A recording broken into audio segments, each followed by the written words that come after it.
want to learn how to find the LCM of numbers. That is lowest common multiple or least common multiple. Okay, just follow me and learn. Okay, here we go. We draw a line like this. Yes? Then we put the 2 here and the 4. Here we go. What is the lowest numbers, or what's the lowest number that can 2 divide that will remain 0? What number can 4 divide that will remain 0? The lowest I can think of is 2. We cannot use 1. So let's start with 2. Okay, here we have 2. Here. 2 divided by 2, that's 1. That's how many 2 can you obtain from this 2? Just 1. 4 divided by 2, that is 2. How many 2 can you obtain from the number 4? That's 2. Okay, so let's continue. Then again, we'll write another 2. The next step, 2 here. Let's just write 1. Once we get 1, that's the end of that column. So we're through here with the 2. So let's go to the number 4. 2 into 2 is 1. Okay, so once we have a 1 1 at the bottom, that means that's the end of this. So how now do we find what the LCM is these two numbers are what we need to obtain the LCM. So we write the number down here, 2 and 2. And what do we do to these two numbers? We multiply them by each other. So 2 multiplied by 2 will be equal to a 4. So the answer,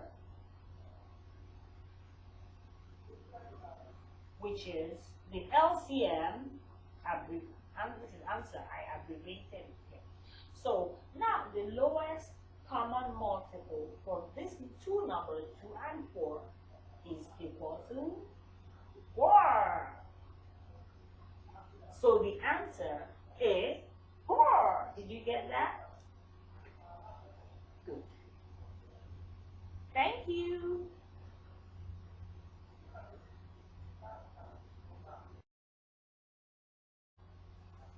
Hello again. Here we want to find the LCM of 6, the number 6 and 3. So let's go. You draw this like an L upside down, like a capital L upside down, right? And we put the number 6 in here and the 3 here. So like we did to the previous one of 2 and 3, we're going to apply the same procedure here. So watch carefully.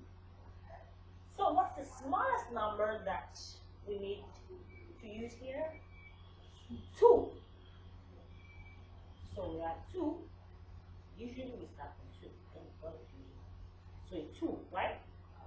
So 2, 6 divided by 2. How many 2 can you obtain in 6? So that's 6 divided by 2 will give us 3. But 2 into 3, there will be a remainder. We want something that will divide the 2 without any number remaining. So since 2 into 3 will give us a remainder, we would not use the 2 for this 3. So we just write the 3 here. So that means we've not done anything with 3. So the next, now looking at these 2, it's 3 that can divide this one. So we go to the next number, 3. 3 divided by 3 will give us 1. 3 divided by 3 will give us 1.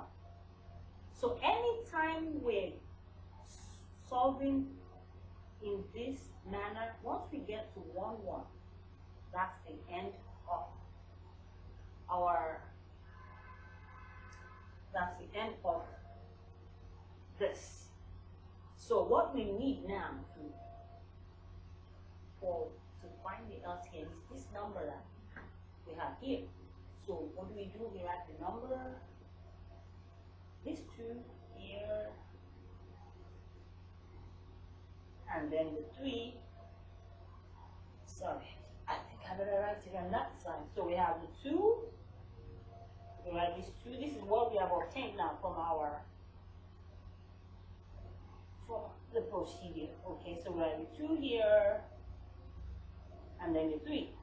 What do we do with these 2? We multiply the 2 by each other. So that's 2 times 3. So that will give us what? 6. Yes? So the LCM of 6 and 3 is equal to the number 6. Okay. Hello. Here we want to find the LCM of 7 and 3. So follow me. So we draw this like a capital L turned upside down. So then we write the number 7 here, we write the 3 here.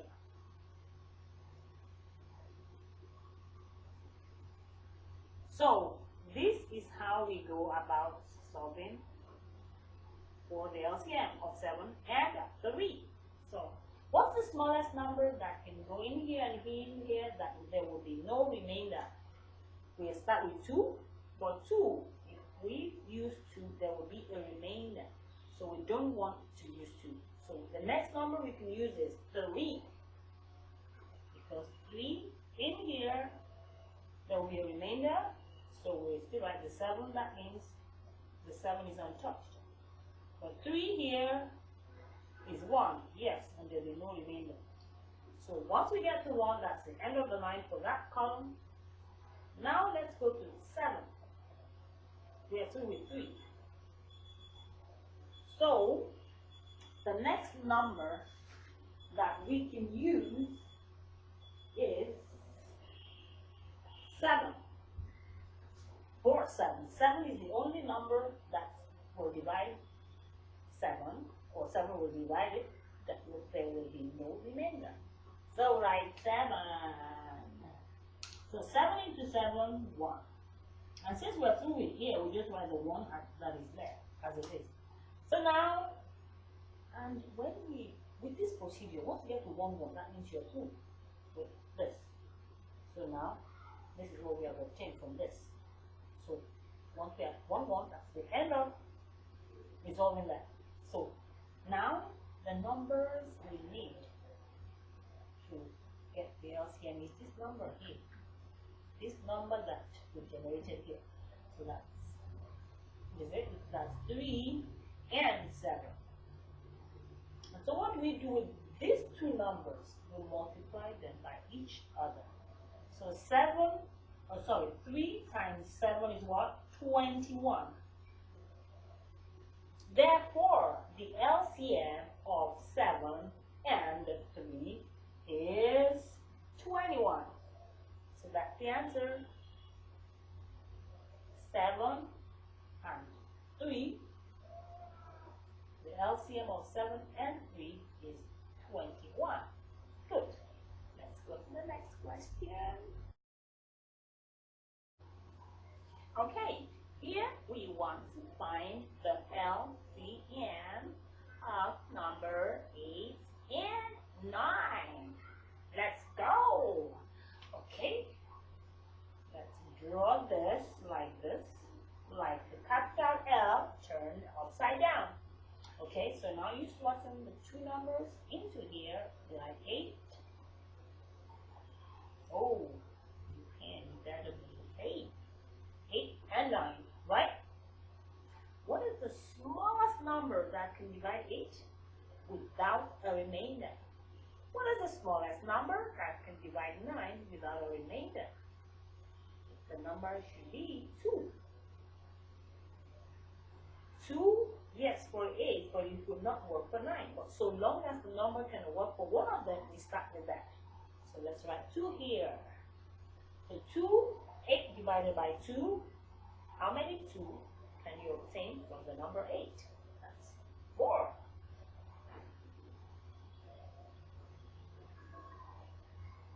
But with 9, 2 into 9, there will be a remainder. So we would not apply 2 for the 9th number. So we write 9, meaning that 9, we've not done anything with 9 for now, but at least we've done something with the 1, with one of them, which is 8. So we continue. 2, we try 2 again, it is still usable. 2 into 4 will give us what? 2. Yeah? But 2 into 9, no. So let 9 still stay as it is. So 9, you stay here, you're untouched for now, is 2. The idea is so long as that number can work for one of them, we use that one number until that number is exhausted. So we still have 2 here, and 2 can still go. So write 2 again, next stage, the third stage. So we say 2 into this number 2 is 1.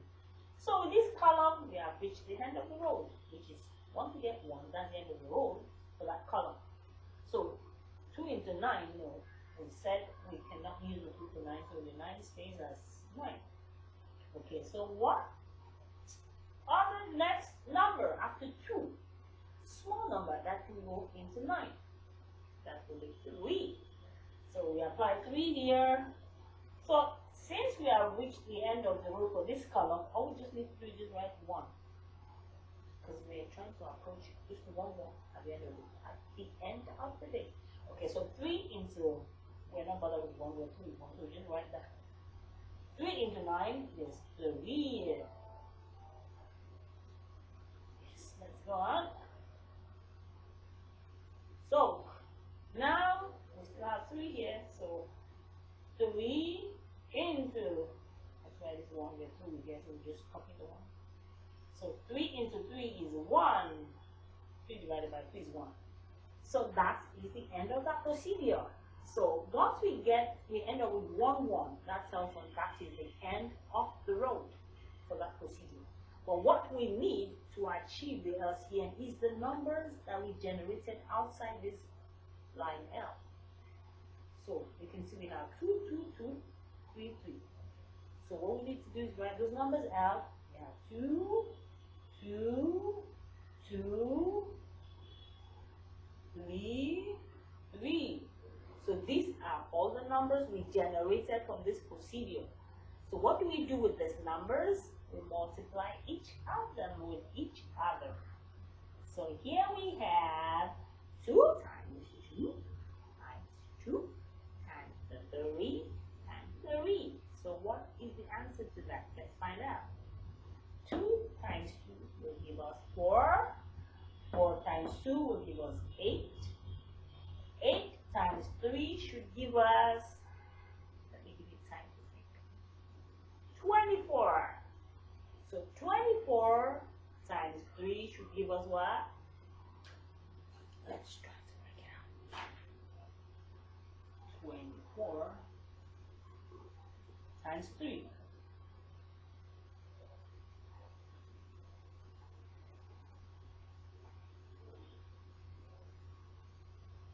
No. Sorry, let me write it up here. 2, 2, 2, 3, 3.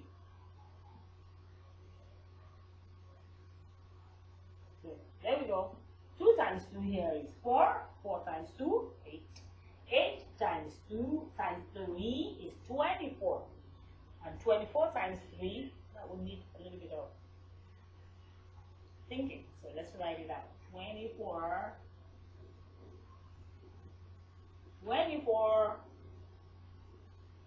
multiplied by 3, multiplied by 3.